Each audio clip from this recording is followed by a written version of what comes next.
नमस्कार मित्रांनो. जर तुम्ही ई-पी-एफ-ओ सदस्य असाल किंवा नोकरी करत असाल, तर ही माहिती तुमच्यासाठी खूप महत्त्वाची आहे.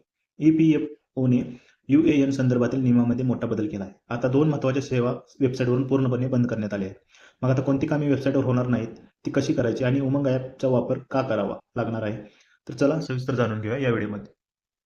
ई-पी-एफ-ओने आपले पोर्टल अपग्रेड केल्यानंतर यू-ए-एन ॲक्टिव्हेशन आणि नवीन यू-ए-एन जनरेट या 2 सेवा वेबसाईटवरून बंद केल्या आहेत. म्हणजेच आता या दोन्ही प्रक्रिया ई-पी-एफ-ओच्या वेबसाईटवर करता येणार नाहीत. यापुढे यू-ए-एन संबंधित या सेवा उमंग ॲपवर उपलब्ध असतील. म्हणजे यू-ए-एन ॲक्टिव्हेट करायचा असो किंवा नवीन काढायचा असो, दोन्ही कामासाठी उमंग ॲपचा वापर करावा लागेल. सर्वप्रथम आपल्या मोबाईलमध्ये प्ले स्टोअरवरून उमंग ॲप डाउनलोड करा. त्यानंतर ई-पी-एफ-ओ सर्व्हिस निवडा.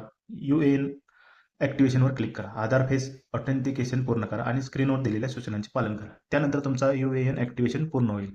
नवीन यू-ए-एन तयार करायचा असेल तर उमंग ॲप उघडा. ई-पी-एफ-ओ सर्व्हिसमध्ये जा. यू-ए-एन अलॉटमेंट आणि ॲक्टिव्हेशनचा पर्याय निवडा. आधार फेस ऑथेंटिकेशन पूर्ण करा आणि पुढील सूचनानुसार प्रक्रिया पूर्ण करा. या नव्या प्रक्रियेत तुमचा चेहरा आधारमधील माहितीशी जुळवून ओळख पडताळणी केली जाते. त्यामुळे बनावट अर्ज, चुकीचा वापर आणि फसवणुकीचा धोका कमी होण्यास मदत होते. ई-पी-एफच्या माहितीनुसार यू-ए-एन रिकव्हरी प्रोसेस अधिक सोपी करण्यात आली आहे. पोर्टल अपग्रेडमुळे काही दिवस क्लेम प्रोसेसिंगला थोडा विलंब होऊ शकतो. काही ऑनलाईन सेवांमध्ये तात्पुरता तांत्रिक अडचणी येऊ शकतात. मात्र या बदलामुळे भविष्यात सेवा अधिक सुरक्षित आणि विश्वासार्ह बनतील.